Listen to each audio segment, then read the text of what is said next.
Good evening, everybody, and welcome to this lecture by Professor Jim Best.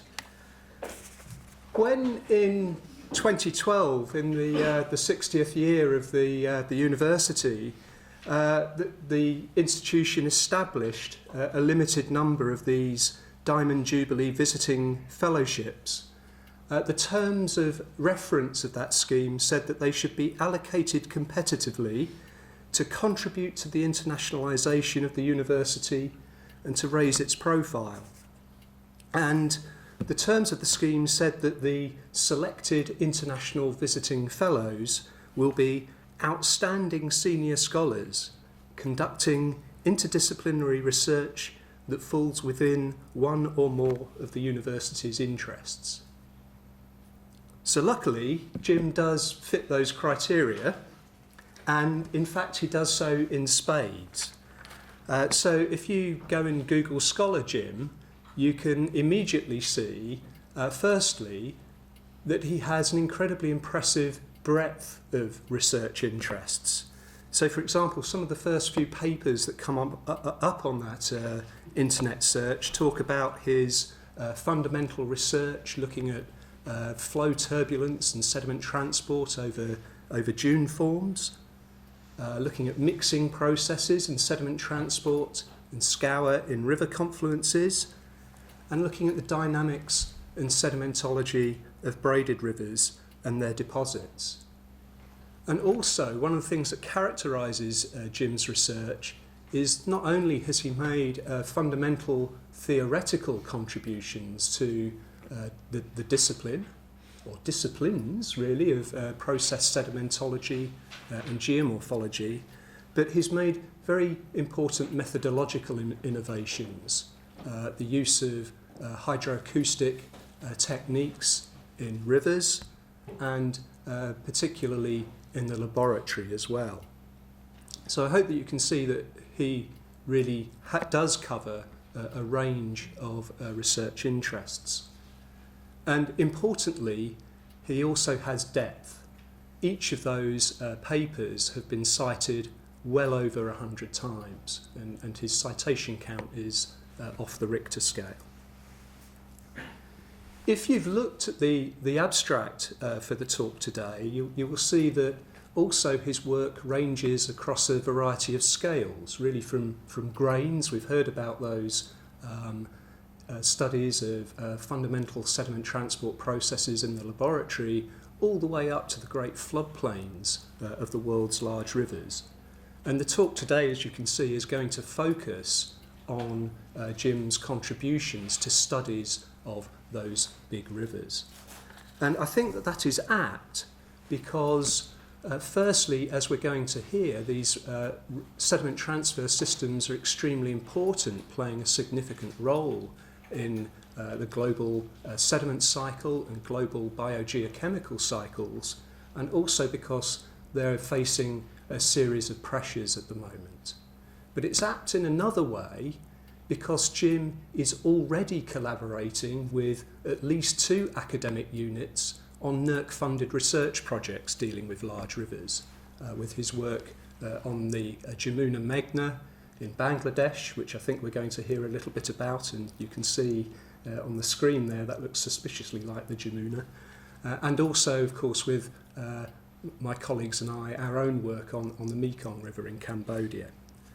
So you certainly fit the criteria of the scheme, Jim, and I'm absolutely delighted that you're spending a great deal of your time with us at the moment. It's been fantastic to see you here in the department.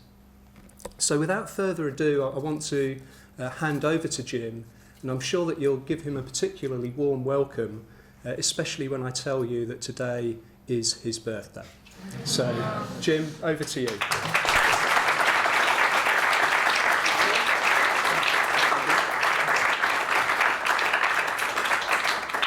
Thanks very much, Steve. That's a marvellous introduction.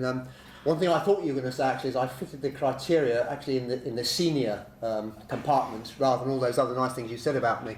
So it is my birthday, and I've got to thank actually the university for letting me have this fellowship and enabling the work that we've been doing here. The only downside has actually been with some of my colleagues in the UK who actually have emailed me to ask if it was actually my time in Jubilee today rather than the university. So that's been the only downside for me actually in this as well. So thanks very much, Steve. Thanks very much to the department for hosting me. And yeah, I say thanks to the university for enabling me to come across both now. I think one of the beautiful things about this fellowship is it enables me to come back several times over the next couple of years as well. I should say as well, as a sort of precursor to this, is that one thing I've also always been actually very lucky in my career is the people I've been able to work with and the teams that I've worked in. And one of the really nice things about coming here to Southampton is being able to continue and develop the work that I've been doing with Steve and his team, and also John Bull and his team in work that they've been leading and I've been very much a minor partner in. But it's enabled us to make progress in those projects and also begin to plan some new work. So what I'm going to try and do today is to give you just an insight to some of the work that we've been doing, and I'm actually going to focus in the new work on the work that we've been doing in both Bangladesh and Mekong. So I'll put my hand up and say, I'm a very minor partner in this, but it's a delight. It's been a delightful opportunity to be able to work on with these groups in these rivers. And I'm going to set at first some of the background for why we need to study big rivers. Why are they important? What's the context? And then I'm going to show you some snippets of results from both the Jamuna, the Brahmaputra River, which is this river here, and also the Mekong. So what's the context for all this work? Well, if you were an alien looking at the Earth and you're an alien actually who was still using probably Windows 97 in this sort of animation, but if you were looking at the Earth, you would instantly see the ocean, but you would begin to see the world's big rivers. And you begin to see that they characterise and dominate the terrestrial landscape. And if you look closer and closer and closer, you'd see the morphology. But in the end, what you would see today is that you would see humans around those great rivers, those big rivers. And this zoom in is one of the great rivers in Bangladesh. This is actually sort of an offshoot of the Brahmaputra. This is the city of Dhaka. A huge population, 20 million plus people. The whole country relies upon the rivers.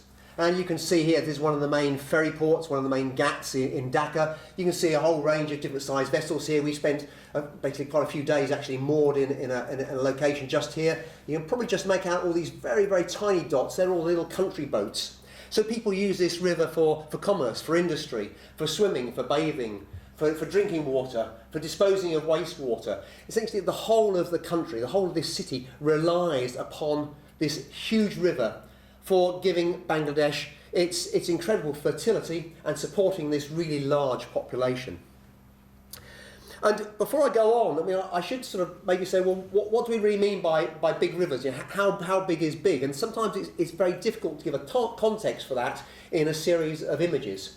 So I thought maybe would start close to home for you, and here's the city of Southampton. This is the test or the itching, or is it? It's itching. Okay, this is the test, is it? No. Okay. This is the solar. Yeah? Okay. I'm good on that one. Well, if we could take the Brahmaputra, the Jamuna, and I could just superimpose that at the same scale, more or less, as what we've got here, that's what we're talking about in terms of big river. So essentially, the whole of the city of Southampton would lie very comfortably within one of the deep channels of the Jamuna, the Brahmaputra River. The difference would be is that in Bangladesh, if you were starting at the junction of the Brahmaputra and the Ganges, and you just went to the north of the country, you would follow this river, and sometimes actually a river that's 5 times this width, all the way up to a distance that would be equivalent to going to Manchester. So essentially the whole of the country is dominated by this large river, and I'll say a little bit more about its depth and scale a little bit later. And the other thing is perhaps to think about how rapid is big. And what I mean is how rapidly do the processes occur in these sorts of big rivers. And again, something that you're familiar with to sort of put it in context. Here's a sort of pseudo Brahmaputra river here. Here's the university campus, the main road up here. We're here in building 44, is that right? Yeah. It's the main road here. University administration building is it there? Yes, okay. So if we take that and you just think about the number of services and roads and buildings and infrastructure that's there, let's now migrate this riverbank here across a rate that is about the maximum rate of bank erosion that we documented in the work about 15 years ago now. But if I take 3 weeks worth of bank erosion at the maximum rate that we've recorded out on the at the Brahmaputra, that's what we'll do in 3 weeks. I think that's about 600 metres across from here to here, through university administration right the way through here. So think about the enormity of what I'm saying there. Yeah? No university administration in less than 3 weeks. I was nervous about that line actually, so but think about what we're doing in terms of the amount of infrastructure that we're destroying there. And if you put that in the context of Bangladesh, that has a much lower GDP, the number of schools, of tube wells, of railways, the number of buildings that are then destroyed when you get this rapid rate of bank erosion. These are extreme rates, but we're displacing tens of thousands of people. So that's the sort of context for how rapid is big. And in putting this talk together and being here for the last month, I've been sort of trying to write some other things on big rivers, and I've been looking around for what's the deepest river I can find. And so to my surprise, actually, it's not the Amazon. Very often you want to talk about the size of a river, and you always come back to the Amazon. It's the longest. It's longer than the Nile, probably. It's the widest. But if you look at the deepest, I think, and somebody else can actually maybe contradict me, or if they've got some other evidence, but I think the Congo probably is the deepest river in the world. And so yes, the heart of Africa, the Congo comes out through here. It's unusual in its course. When it comes down towards the coast here, it goes through a low mountain range that's really quite close to the coast. And what's happened due to this incision down through is created a very large bedrock river in its lower parts. So look at the size of that whirlpool there that this kayaker is caught up in. It's an unbelievable scale. If we look at some data here, some colleagues actually across in the USGS who have worked out there, don't pay any attention to these colours here, but the depth scale here, this white line basically here is the bed of the river. And the scale here is 100 metres, 150, 160 metres deep. And again, it's hard to sort of configure that, but if you put Big Ben there, that's to scale where Big Ben would be. The London Eye would be about the depth of the river. These guys who have been kayaking the river, and they've been linking up with some river scientists looking at, and ecologists actually looking at fish within these very deep rivers. They've got some echo soundings in this reach that reach down to probably 190, maybe 200 metres. Enormous depths. So deep that in some of these pools, actually in these deep bedrock channels, there are fish species that are essentially pigmentless, that they're blind, and they live basically down here in pools where there's no light penetration. And these have been discovered really recently, and they were discovered because of what people think is very high turbulence, very high flow velocities, bringing these things back up to the surface. They get the bends, they decompress, and they die. But their adaptation is great enough to live in these huge depths within the Congo. So rivers are the core of a lot of what we do, and if you look back, rivers are the core of human consciousness and maybe how we've mapped our world since the beginnings of human civilization. So if we look back to maybe, I think this perhaps is one of the earliest representations of rivers. This is some Paleolithic artifacts in Spain, and here's the block, and this is some recent work actually trying to interpret this. Don't want to go into this in detail. You can see here animals, etc., etc. But basically what they're interpreting this is these areas here, and they've actually been matching this back against the landscape that exists today. These are early representations of what was important to early man. Animals, rivers, paths, crossings, mountains. So you can see, this form here, picking out these essentially small meandering rivers within this area that was essentially dictated how and where people could follow their prey. We can step forward in time and see the importance of big rivers, especially to how we've mapped the world and how thought has developed as to what the surface of the globe looks like.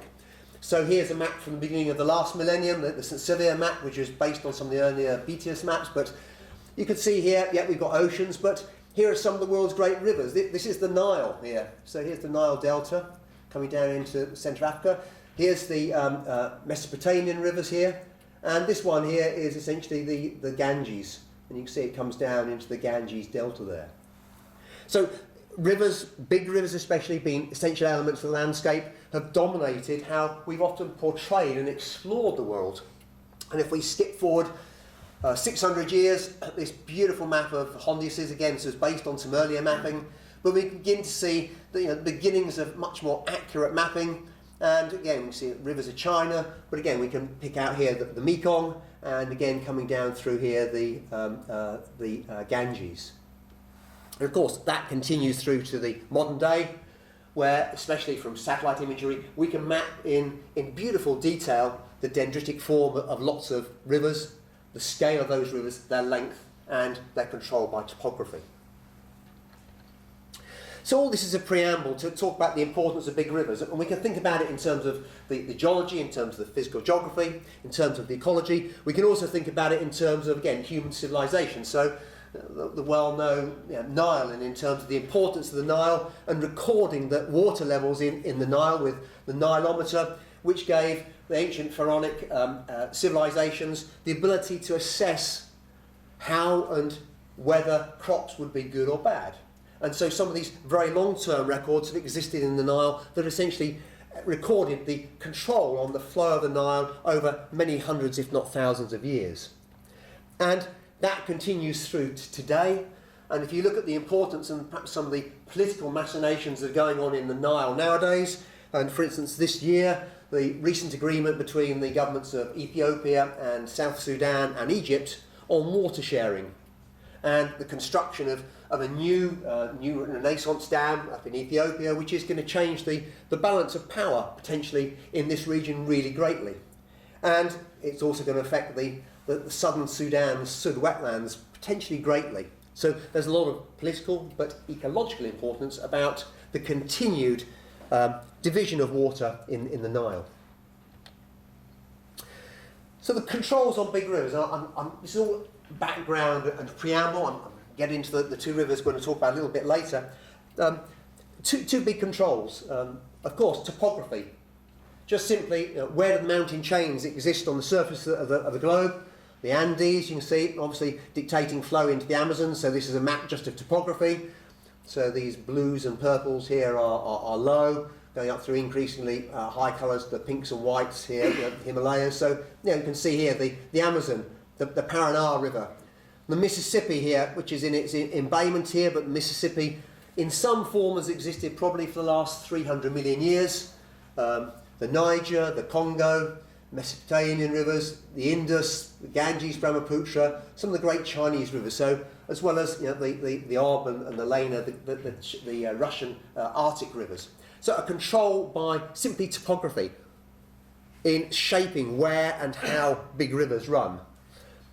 But of course, again, we've got to put on top of that climate, and here's a model looking at water vapour and precipitation. This is one of the NCAR ones from Instar. So this is basically just showing precipitation and water vapour through the year. I lived away from the UK only for 9 years, but I'd actually forgotten just how damned wet it is over here. So it's just astonishing when you watch this, just how often the UK is bombarded by these fronts that come across the Atlantic. But if you look at this, and it's a beautiful animation, because you can see, for instance, at this time of year, this pulsing, this daily pulsing of evaporation and rainfall that exists in the tropical equatorial belts that control a lot of flow in the Amazon and Central Africa. You can see, of course, here, the fronts that then sweep across the Atlantic and then dominate northwest Europe. We can see again, this summer, this pulsing here in the Indo-Chinese area. Again, at this stage, really just looking at flow in January to March. If I just try and then just advance this forward just a little bit through to, let's go to. Oops, let's go back. Yeah, go through to July. Of course, one of the big features that are coming through there is then the dominance then in the southern Indian continent and then across into Southeast Asia of the monsoon season, with monsoons now coming in off the oceans. Of course, the effect of the high Himalayas, and increasingly here as we go through August, September, October, the influence of cyclones that then sweep across, and I'll say a little bit more about that later. So tectonics and climate, of course they're linked, controlling the form, the flow of big rivers. And we can think about how big rivers change, and we can think about the time scales over which they change. I'm just going to illustrate 3 of those, and there are many other time scales that we could pick on. Perhaps the largest is that time scale over which tectonics and evolving mountain chains are affecting river flow. So this is some recent modelling work by Sesek, who's down at the Sao Paulo, and there have been a number of papers that have dealt with this in the last 5 or 6 years, looking at the evolution of the Andes and the effect that Andean uplift over a period from about 35 million years ago through to present has had upon the evolution of the Amazonian drainage basin. And 30 to 35 million years ago, rivers from around this area in Brazil used to flow westwards through to an interior seaway, but then potentially some people proposed even way out here onto the west coast. And it's been the uplift of the Andes then that has then dictated this drainage reversal to go through to the Amazonian basin that we see in the present day. So a long-term or longer-term geological control upon the Amazon. But one of the sort of fascinating things that's coming through in research from the last, again, sort of 5-6 years is how this longer-term change, driven with change on maybe a scale of hundreds of thousands of years, has controlled the diversity and speciation of both flora and fauna within the different sub-basins of the Amazon. So if we look at the genetics of both plants and animals in these different large sub-basins, especially the Madeira, some of the rivers down here, the Xingu, and some of the rivers here, the Negro, they have different populations that are controlled partly by the geomorphology, the present-day geomorphology, but partly because they've been compartmentalised, they've been divided over longer time periods as the Amazon basin has evolved. We can shift to a second time scale, and I'll go to Bangladesh for this one. This is an SRTM, a shuttle radar topography map. So we can see the lowland of Bangladesh here. Bangladesh is about the size of England, essentially. Ganges coming in here. Here's the Brahmaputra or Jamuna coming down. They join, come here, fly out into the Bay of Bengal. The high Himalayas are up here. This is the Bangladesh, the eastern hill tracts. These are still going up. A series of folded rocks here. You can see these beautiful lineations running north-south. These things are still active. You can see the beginnings of the tip of a new one of these fold belts here that's beginning to actually influence the river form. So you can see this is the Meghna River that comes down through here. There's lots of flooding up in this area. You can probably just make out an old course of the Meghna. And recent work is maybe suggesting that this uplift here has caused the Meghna to actually shift westward. So it used to come down through here, but it's basically now flowing around this slightly area of higher land, and it's adopting this course. We can also see here that if you look just very carefully at this elevation map, we can see there's an old channel here that comes through and it comes into the Meghna here. And this is an old course of the Jamuna or Brahmaputra, and we know quite a bit about this because we know from some beautiful mapping that was done by the British when they were mapping this part of East India a couple hundred years ago, that if we just zoom into this area here and we look at Major James Reynolds' map of 1776, what he mapped, and it's a fantastic map, it's just beautifully detailed. He documented that the main Brahmaputra came down through here, and then it adopted this course that came over to the east, and it joined the Meghna, and then it flowed out into the Bay of Bengal. We know sometime between about 1776 and maybe about 1810 that the river then shifted into a new course, and eventually it occupied the course of this river here, the Jenai River. And we don't know whether that was due to, some people think it may be due to an earthquake, a series of earthquakes. More likely, I think it's due to just natural river migration that has brought this river actually into this old channel course. But sometime in that period, around 1800, the whole of the Brahmaputra changed its course and now adopted its present position. It joins the Ganges, and it's probable that that change also affected the form of these lower rivers. One of the engineering challenges in Bangladesh nowadays is making sure the Brahmaputra actually doesn't shift again, and there's one river here just to the west that is a candidate for major change. If it did do that, it would be affecting literally 20 or 30 million people. And we can go down to the final scale. We can go down to the scale of maybe just 30 or 40 years, and these are a couple of Google Earth image animations. So this one is the Marañón River in Peru. It's one of the tributaries to the upper Amazon. And the scale bar here, these things are 2 kilometres still here. But look at the amount of change that's going on there, how these channels are shifting, how the channel planform is changing. This one's a little bit more jittery. This is actually on the Indus. Some work that Alex Brick over at UC Berkeley is doing, looking at large river channel change at the moment. But you can look and see how even on these very large channels, the meanders are translating, they're migrating. One channel is merging into another, and they're doing this over a length scale here of maybe 4 to 10 kilometres over a period of 30 years. So, what we want to do is understand big rivers, and we want to do that for several reasons. Firstly, we want to understand what the ancient sediments look like of big rivers, and the reason we want to do this is to interpret those deposits in the ancient.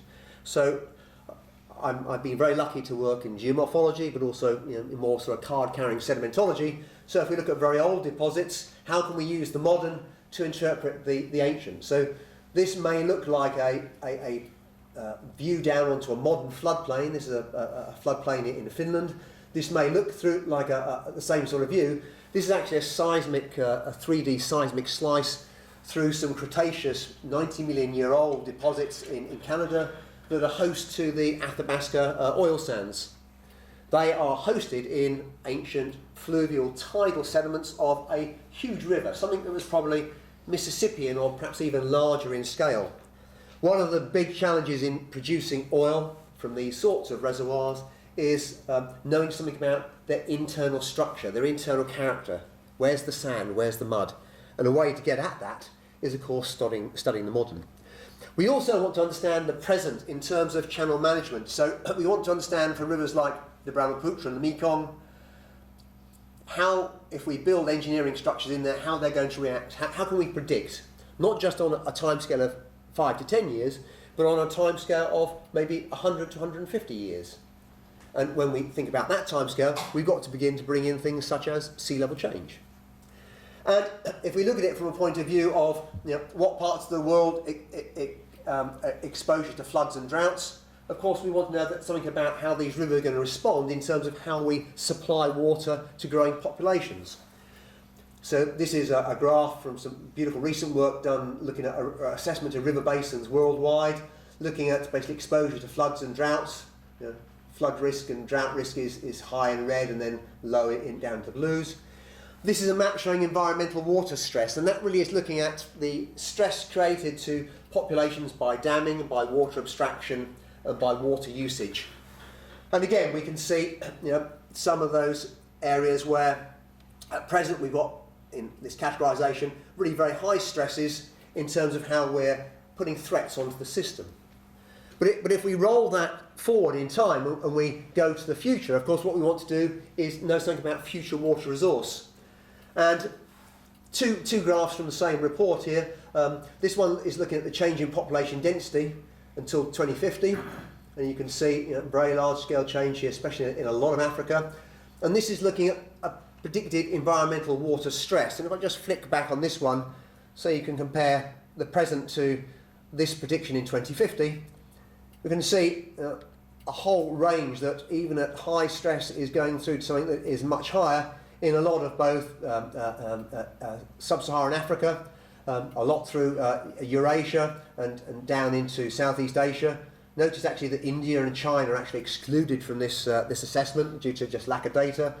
But look at this stress increasingly on the west coast of the States and into Canada.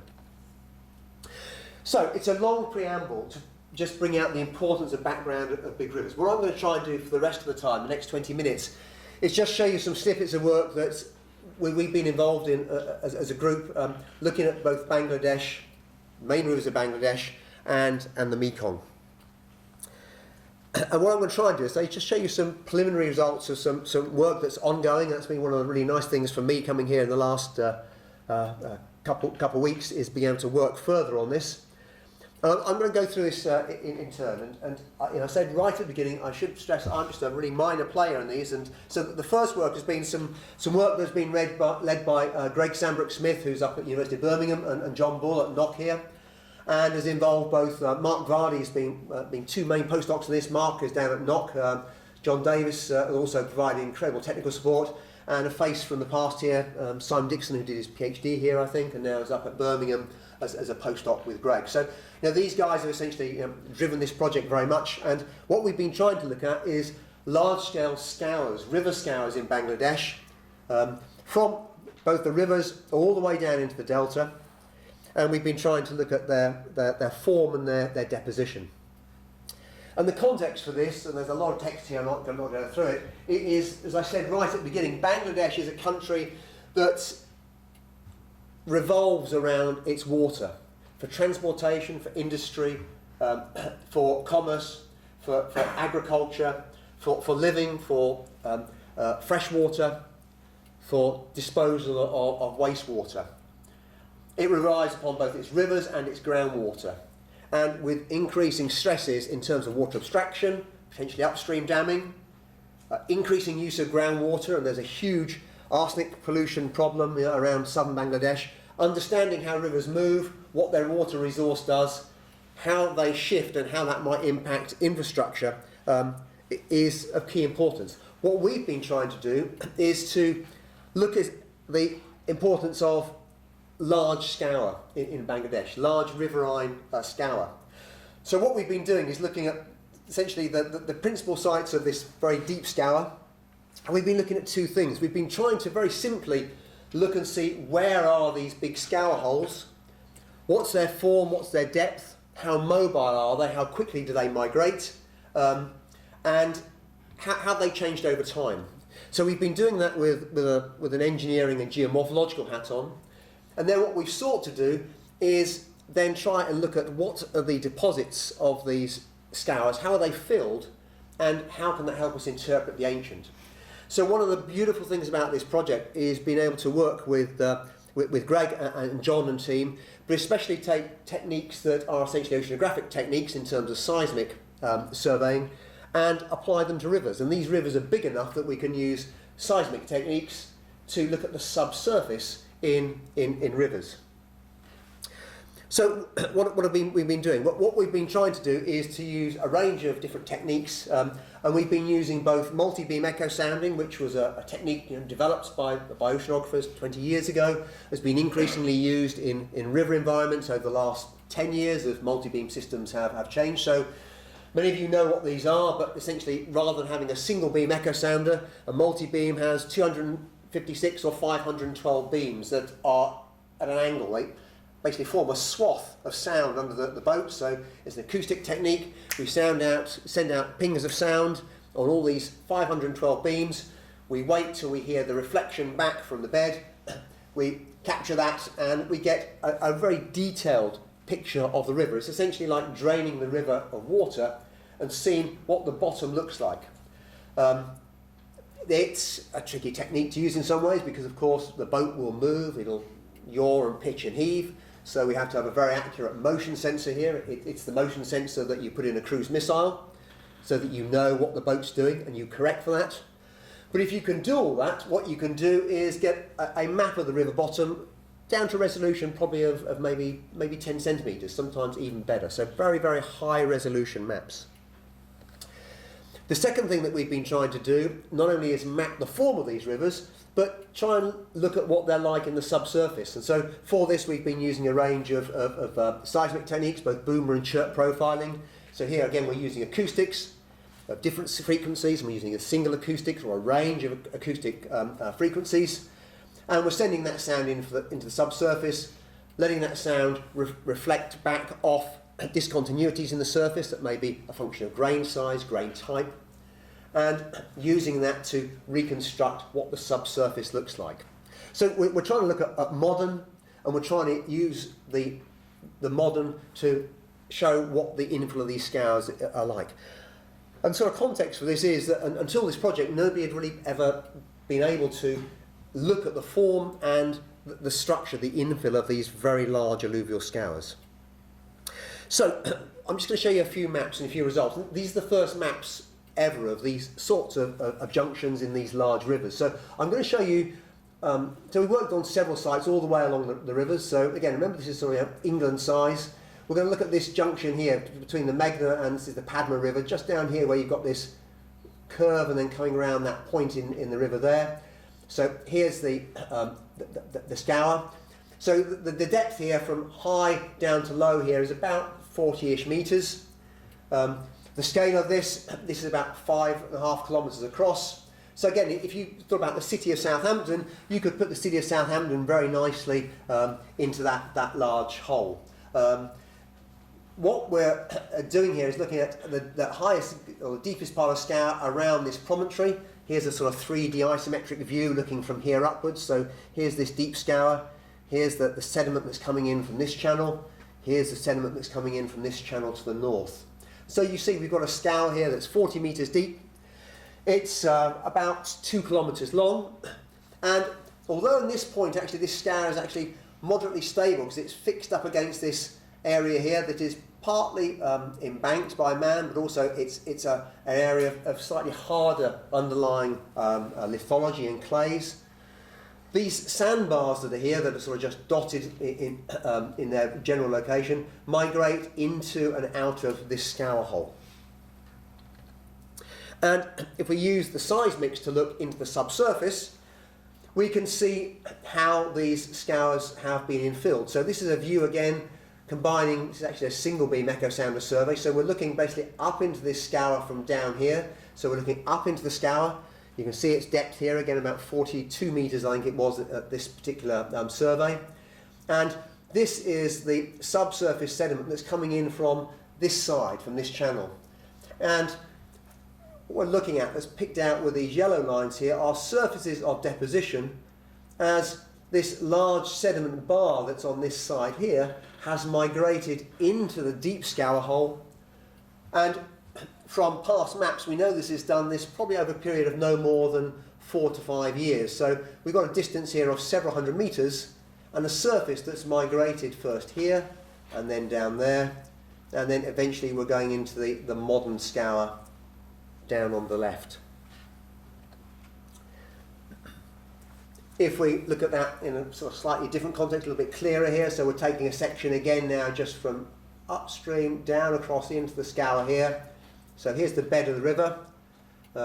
We've been out for 2 years, so we actually recorded the river moving from essentially this position through to this position in 1 year. But just to point out, so I should have said that the depth here from there down into the sediment is about 40 to 45 metres. So what we're doing is looking at the old position of this surface, and then as it's migrated through into this area, here's the old scour, and now it's filled with this depth of scour of sediment here, which is about, again, probably about 25 metres. So we've got these large bar fronts moving into the scour, filling them, and what we're trying to do now is look at the detailed geometry of these and link this record back through to what we know and what we suspect from ancient sediments. What we were also able to do in this project was try and look at the difference in the form and stability of scours that exist up here, where essentially we're looking at rivers. There's no tidal influence. There's a very slight tidal influence here. And sail all our seismic and multi-beam equipment down into this area here, the Ganges Delta. This is the Sundarbans area. This area down here is the big mangrove forest, last home of the Bengal tiger. We've surveyed several sites down here trying to look at the form of scours in this lower part of the river. And I suppose our hypothesis when we started this was, as the river splits and divides and carries less and less water in each of these channels as we go down, I suppose our supposition was that the scours that we would get smaller, and they probably would actually become more stable, because these channels actually do migrate less quickly, especially with the influence of vegetation. So what we've done is to survey several sites, and I'm just going to show you one site from just about there actually. You can see this incredible form of these tidally influenced channels.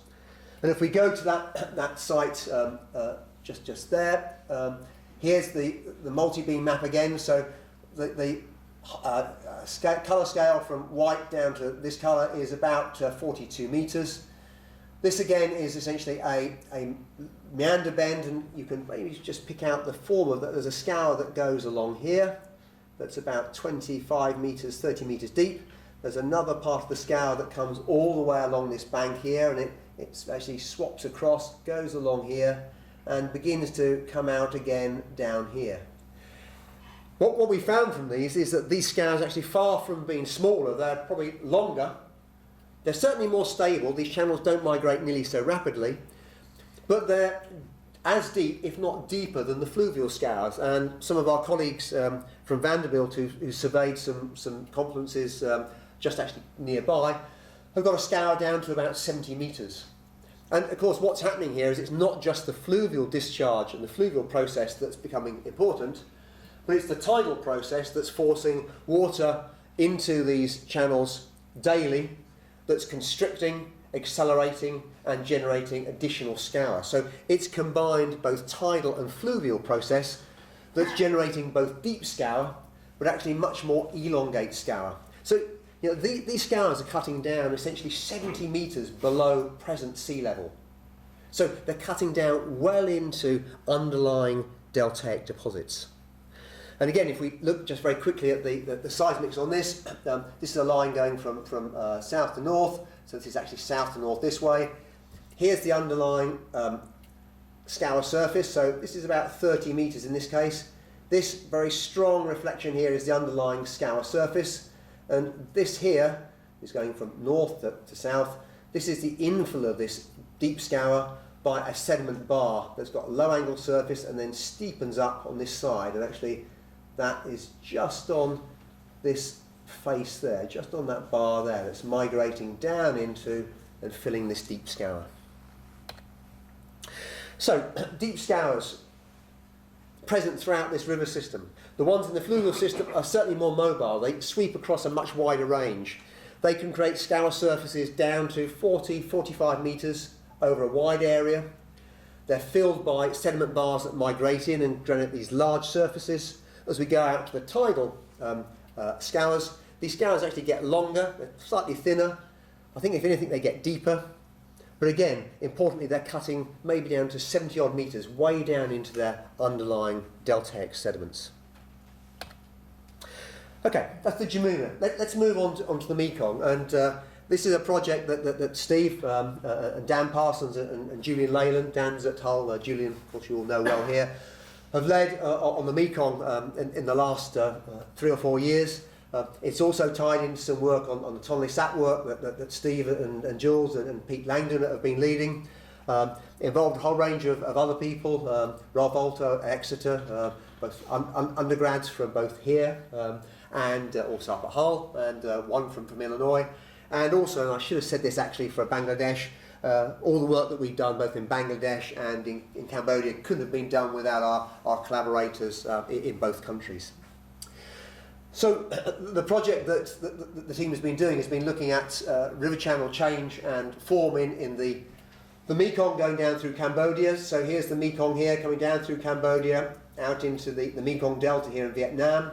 I'm going to refer to this quite a lot at the moment. You can see this huge lake, the Tonle Sap Lake, the Great Lake of Cambodia, here stretching for 120 kilometres in northwest Cambodia.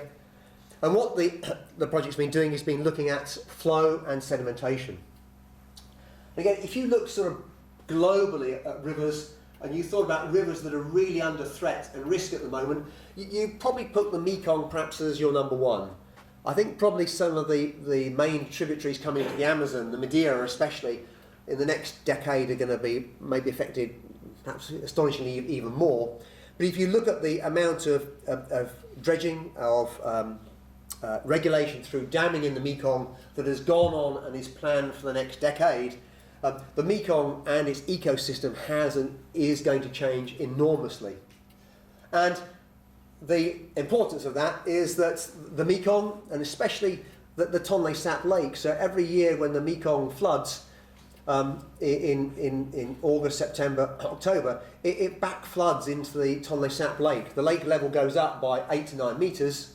It expands its area hugely. It's an incredibly important breeding and growth ground for fish, which then come back into the main Mekong system. So it provides a huge proportion of the protein for Cambodia's population. And you only need very small changes in water depth and the amount of water passing into the Tonle Sap to change its ecosystem greatly.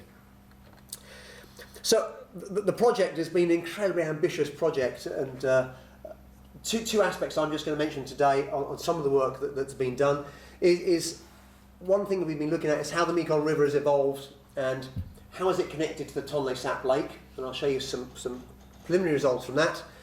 And then just a little bit about the nature of sediment transport and bank erosion that has been the project that Steve and Dan and Jules, I should actually say Chris Hackney, the postdoc who has done an immense amount of work, and I'm showing some of the stuff that Chris has provided me with, and it's been a joy to work with Chris in the last few weeks on some of this. So I'll show you a little bit about methods. We've been using multi-beam, and we'll show you a little bit of that later. We've also, for the work on the Tonle Sap Lake, been working on a slightly different seismic technique, the parametric echo sounder. It uses the same sort of principles, but it works at a slightly different frequency. It gives us sort of a higher resolution in shallower waters. And the Tonle Sap Lake, some images here. It's been difficult sometimes working on it. It's a large lake, beautiful water spout here. It feeds this flooding every year, so here's the gallery forest that gets flooded every year, incredibly rich ecosystem, near the ancient Khmer capital of Angkor Wat, which very much relied upon the rivers and the lake for its sustenance and protein 800-900 years ago. What we've been doing is looking at the bathymetry of the lake, the depth of the lake, and its subsurface. And this links into some work that Pete Langdon and Steve have been leading, looking at the evolution of the lake over the last 10,000 years. So if we take some old work and we look at the depth of this lake, the first thing is it's just incredibly bloody flat. It's 120 kilometres by 30 kilometres wide, and these are a little bit small, but these contours are in metres. So literally across the width of this, and some surveys that Chris and I did last autumn, the depth of this lake changes by no more than 30 centimetres. It's billiard table, snooker table flat, absolutely flat, no relief whatsoever. Fine sediment, bit of vegetation at the side, goes down, up and down by about 8-9 metres each year. But the parametric echo sounder, if we look and see what's in the subsurface, and I must say, our premise was that we would go there and we'd be looking at the infill of a lake that essentially was rather flat, and we'd be looking at very flat sedimentation and layered sedimentation. But if we look at what the echo sounder gives us, we found that it's actually far from flat. And this is a trace, so the scale here is 100 metres in these little scale bars, so this is about 2 kilometres across here. These are 1 metre scale bars, so this is about 10-12 metres down here, okay, so there's a lot of vertical exaggeration. But what you can pick out in these two examples is this underlying surface. This is a valley surface that was eroded maybe 10 to 18,000 years ago, maybe a little bit longer. And you can see what we're doing is picking out this beautiful valley surface all the way actually across the Tonle Sap Lake. And then what's happened is that this old valley network has been infilled by a series of lake, lacustrine, and probably fluvial sediments over the last 8 to 10,000 years. So some earlier work that Pete and Steve had done had taken some cores down through here, and we know from correlating these that this surface is probably around 8,000 years old. So all this sedimentation has taken place in the last 8,000 years. And if we map this out, and the work that we've done here, this is just one part of it. If we map all our, well, not all, but some of our survey lines here out across the north part of the lake, again, look at the scale here. There's a lot of hours spent in doing these lines. The colours essentially represent the depth down to that old valley surface. So we can see essentially we've got, you know, a series of valleys that are coming down here that really come down through the length of the lake. We've got little tributary valleys coming in from the side. What we're doing here is picking out an old valley network that was cut probably during the last low level in sea level, that has then been infilled by the lake. And this is some ongoing work that we've been doing in the last few weeks. One of the beauties of being able to come across is being able to do a little bit more detail on this. So again, about a couple of kilometres across here, 15 metres deep. And you can see here, you know, here's a valley, it's about 300 metres wide, it's about 8 to 10 metres deep. And you can see this beautiful layered sedimentation that's going on. So lake sedimentation. But sometimes you can see here, trace this valley side down here. There's some topography here, again at 150 metres. The layering here is actually not completely flat, it dips down and laps onto this surface, and we've been looking to see whether some of this actually has a fluvial imprint that's then later overlain by lake or the custrine sedimentation. And this is ongoing work, but what we're trying to do is piece this back into Pete and Steve's past work and past work by others who looked into the area to see at what stage in the last 8 to 10,000 years has the lake begun to form. When did it make this connection to the main Mekong River, and how does that fit into the story of what's happened to sea level? So, you know, if you look at a Landsat today and you look at the lake and you see this very flat area of sedimentation, but you know, you look here, you can see, of course, we've got a whole series of tributaries coming in from the side that probably were cut at the same stage, but then feed down probably into the main Tonle Sap Valley that came down here and then fed out through to the Mekong. But what's happened is this whole valley and this lake has been infilled in the last 8 to 9,000 years as we've connected the lake back to the Mekong. And the story this time, which is work from others, this basically shows the sea level curves over the last 8,000 years, so it's 8,000 years ago to present, and this is sea level. There's present day sea level there. So sea levels are low about 8,000 years ago here, you know, 5-6 metres, gone up and then has gone and then reached a high stand here about 6,000 years ago and then came back down. We did a longer sea level curve here back to 20-odd thousand years ago at the last sea level low. You can see what we've done, of course, over the last 15,000 years is to come up greatly in sea level. So essentially what we're doing in looking at that valley network is incision during the last low stand and then infill of that lake in the last 7,000-8,000 years as sea levels come back up. One thing before I go on is it's interesting, so when you look at other rivers around the world, big rivers around the world, is that when you look at the form of these big rivers, they've got this imprint of sea level change and this last Holocene history. So this is the Amazon, so here's the Madeira and the Amazon.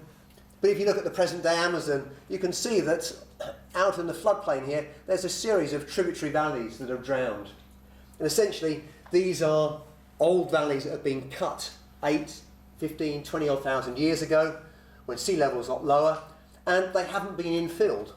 Because actually in this case here, the sediment flux coming from here, from the Brazilian shield, is very low. What's happening is, most of the flux in the Amazon is coming, of course, from the Andes, that is filling in these tributaries that have got all this sediment in. So the modern day floodplain, and actually if you look at some of the big islands and bars in the Amazon, have a history that isn't connected with the present day process, it's connected with what's happened 8,000-9,000 years ago, or perhaps 4,000 or 5,000 years ago for some of the large bars. So that's been one thing that we've been doing. A second aspect, and I'm just going to show a snippet of this, is been looking at bank erosion on the Mekong River. And we've been looking at the rate and process of this, and I should have mentioned Chris before, apologies Chris, but I should say actually Chris has spent, I don't know, weeks if not months of his life on such a small boat doing these surveys. So it's been an incredible devotion to get this data probably the most high-resolution data looking at flow and form in this sort of large-scale river that exists. So it's been an incredible job by the whole project team, me excluded, but especially actually the effort that Chris has put into this. It's a phenomenal job getting this. And I'm just going to show you a couple of snippets of something that Chris has been working on. I've been working on Chris for the last few weeks. So here's a bend in the Mekong. So here's the scale, a couple of kilometres. So the channel is maybe nearly a kilometre or so wide. Zoom into here, and you can probably see on the outer bank, so flow is going from right to left. There's a whole series of bites being taken out of the riverbank, scallops. And this riverbank is retreating by many tens of metres per year. And so what we've been trying to do in part of this project is to try and link the process that's going on in the flow to how the riverbank is migrating. And so here are two plots that literally have just come out hot from the press in the last couple of weeks. This is some multi-beam scans of the riverbank. So here's the scale here, a couple hundred metres. So here's the riverbank and these very irregular riverbank edge with all these bites taken out. And what we're doing here is looking at the velocities that are taken from an acoustic device. Again, it's looking at essentially the change in Doppler shift coming back from particles in the water. Red is high velocity. These blues are actually showing flow coming back towards us, so flow is going down this way away from us. We've got a sort of recirculation of flow in this skull up here. You can see these high velocities are coming back in towards the bank. And they're basically coming right back in towards the bank here, and this is where we've had really great erosion in the 3 or 4 months after this, and this bank scallop basically grew enormously. If you just squint here, you'll probably just see there's a lump here. It looks a small lump, but this is a large slump block that's come from this bank.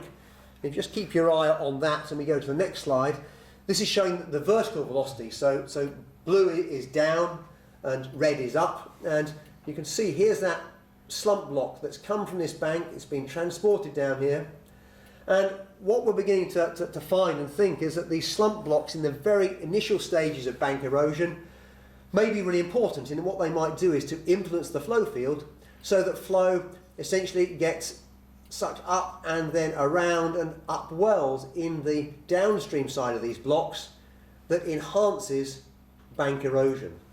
Now, this process predominantly occurs, and so the bank erodes, it grows this bigger scallop. At some stage, the feature gets so big that it potentially creates a large zone of this much quieter recirculating flow that actually protects the bank. But some of the work that we've been doing is perhaps beginning to look at a slightly different and perhaps a new mechanism for some of the reasons for this rapid bank erosion in the initial stages of the formation of these bank features.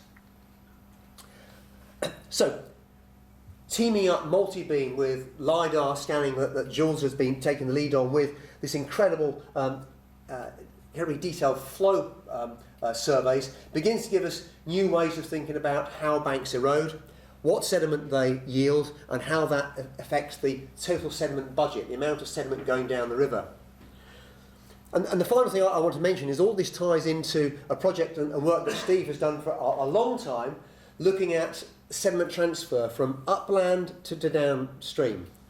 And in the Mekong, this is, and many big rivers of the world, this is critical because these rivers are undergoing lots of anthropogenic change. And one of the things that we need to know is how much sediment is coming downstream and how is that going to be affected as we dam the rivers, as climate changes. And astonishingly, one of the things that we know perhaps least about in rivers and big rivers is how much sediment they transport, how much fine sediment in suspension, how much coarse sediment along the bottom of the river. And so the work that Steve and Dan and Jules and Chris have been spearheading here has been trying to assess simply how much sediment is coming down the Mekong, how that's changed through time, and what implications that might have for the future of both the river and the delta in the next 30, 40, 50 years. And I'm just going to finish on one slide of some work that Steve has been doing. I think is going to have huge importance actually for many big rivers. And this is looking at the effect of large events, tropical cyclones, and this is 2013, and this is basically real satellite data. So you can see these cyclones coming in. If you just keep your eye on those, some of these head up here across the Pacific, some of these hits the Chinese mainland. Some come in and impact Cambodia and Vietnam. But the work and the modelling that Steve and the group has been doing is showing that these cyclones are incredibly important in the amount of sediment that they transport. Perhaps up to a quarter of the sediment that comes down the Mekong is influenced by these big events. And look at that cyclone there going across the mainland now. We were lucky enough in 2013 to be out there when that cyclone hit. And that's the flood peak there. So this is discharge, 60,000 cubic metres a second against time. So that's when that big cyclone hit. And importantly, these cyclones, if they're dominating some of that sediment transfer, the key question is how are they going to change in time? And again, some of the work that Steve's been doing is indicating that if cyclone tracks change due to climate change, if they shift to the east as some models show, then will that actually yield an even more dramatic decrease in sediment coming down the river? So we know that sediment is being trapped by dams up here. Some work by Matt Condolf at Berkeley and his colleagues estimate that trapping actually to be between 70 and 95%. If we build on top of that the sand dredging that's going on in the river and potentially the effect of changing cyclone frequency, then if you're living down here in the Mekong Delta, and deltas are perhaps the most threatened habitat for humans and for a whole range of flora and fauna in the world, then the potential change in the Mekong is huge over the next 40, 50 years.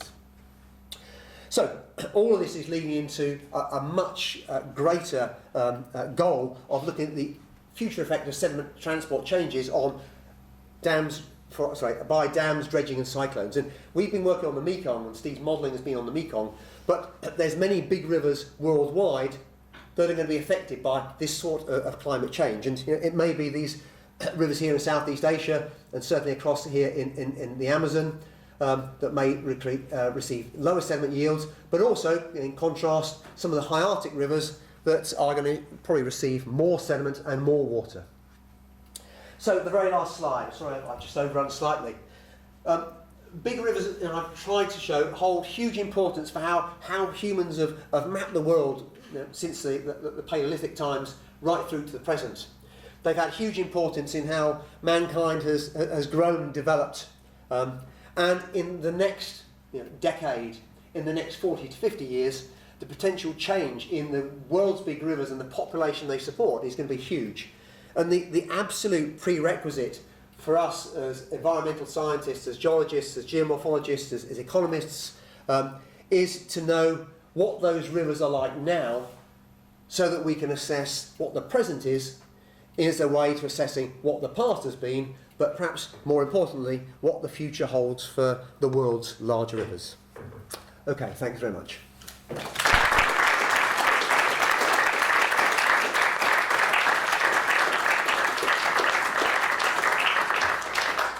Well, thanks, Jim. That was fantastic. A really rich and very full coverage of some of the issues that these systems are facing.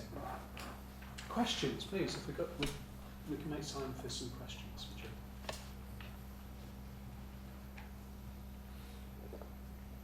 So I'll start. Okay, Rachel first, and we'll get David. I'm not an expert in this at all, but I've just come back from Canada, and I noticed in one of your early slides suggesting that Canada was going to have one of these really big shifts from blue to red in the analysis of what was it, water stress. Yeah, stress, yeah. So why is that? Yeah, I it's nearly always two things for all of these. One, it's changing demand, so it's abstraction damming, yeah, and two, it's potentially in the lesser amount of precipitation that west coast is going to receive. So again, I think it's going up through from the states on the west coast, certainly up into parts of Vancouver and even actually up into Alaska there. That's really striking. Yeah, so I think it's always this mixture of increasing stress by usage as well as changing precipitation. So one of the things that's dominating that west coast at the moment, especially further down south, California this year is the amount of snowpack that is this year is the lowest for decades. So again, there's going to be less water. I think some of that in some of these projections actually go further north as well. Yeah, so it's a combined double whammy basically. Jim, I wonder whether you could say something about the variability of these big rivers. You've picked Mekong, and you've briefly mentioned a few others. Do they all behave in the same way? Have they all got the same planform, or is there something remarkably different about the northern rivers that we need to quantify? You mean northern rivers in terms of the Arctic rivers? Or? Yeah, if you look at the big rivers, you mentioned the Arctic ones, you've shown us the Mekong, you've shown us a very, very braided system on the Brahmaputra. Yeah. I think the answer to that is no, there is a big variability in the form of some of the big rivers. So there's a maybe academic debate at the moment about what's the end form of big river. And the controls on those rivers are many and multifarious. So you've got both discharge, you've got tectonics, you've got climate, you've got sediment yield. Many big rivers, especially in some of these low latitude tropical rivers, tend to end up as these more anastomosing rivers, and especially where you've got rivers that actually have a greater degree of stability tend to end up as multiple channel, but rivers that aren't essentially braided in the typical sense, something that's very highly mobile. And I think part of that could be potentially in the influence of vegetation, but I personally I think that's actually been overplayed. I think some of the things, if you look at the Amazon and you look at some of these very large islands in the Amazon, you look at the age of those and actually they're 6,000–7,000 years old. So I think some of the planform of some of these large rivers that have been prone to large-scale change due to sea level effects, some of their planform is actually dictated by what's happened in the sea level history. Yeah? If I go through somewhere like Bangladesh, where the sediment flux coming out of the Himalayas has been so huge that the Brahmaputra is essentially more or less a far more freely migrating, mobile, braided river. That because of the huge sediment flux, I think it's had far more mobility. If you go to the high Arctic rivers, the Ob, the Lena, the Yenisei, they're very different rivers because for 9 months a year they're frozen. So their bank stability is dominated by permafrost and ice. They have very, very low migration rates. They essentially have very, very low sediment yields. And those rivers have a form that is very often dominated actually by periglacial processes.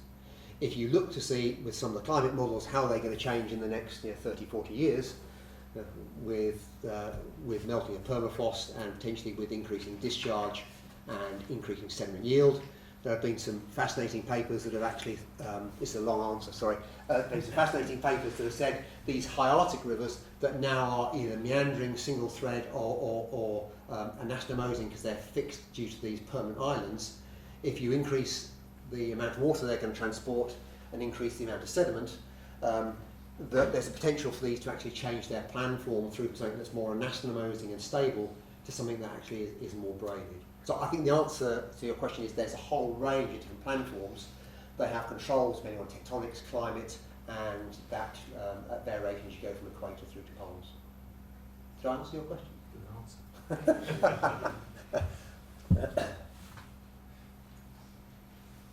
I've got one. I'll answer it. Not about the Mekong. I think I've got your one. The mega scales. Yep.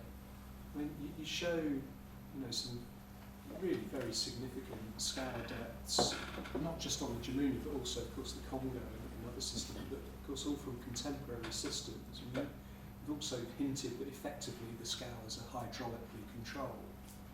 So just how deep can these things go? What's the potential for some of the really big flows that we've seen in, let's say, the geological area? Yeah.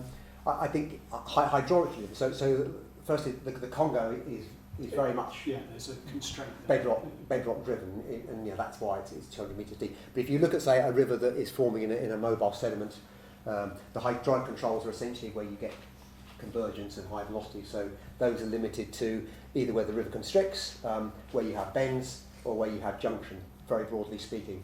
So if you look at the controls on that and you look to see how these things scale, sort of rule of thumb is that those maximum depths are about 5 to 7 times the mean flow depth. So if you look at those relationships at, say, confluences, but also bends, and you look at that from small rivers right through to big rivers, that sort of scaling seems to work moderately well. So it's a hydraulic control that's dictated by flow velocities turbulence to some extent, but acceleration.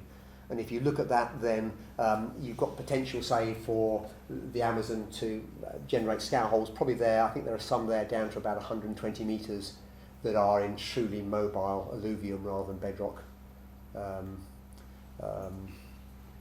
I think that's about the deepest alluvial scour that's non-bedrock controlled that I know of. Yeah. Anybody for one more?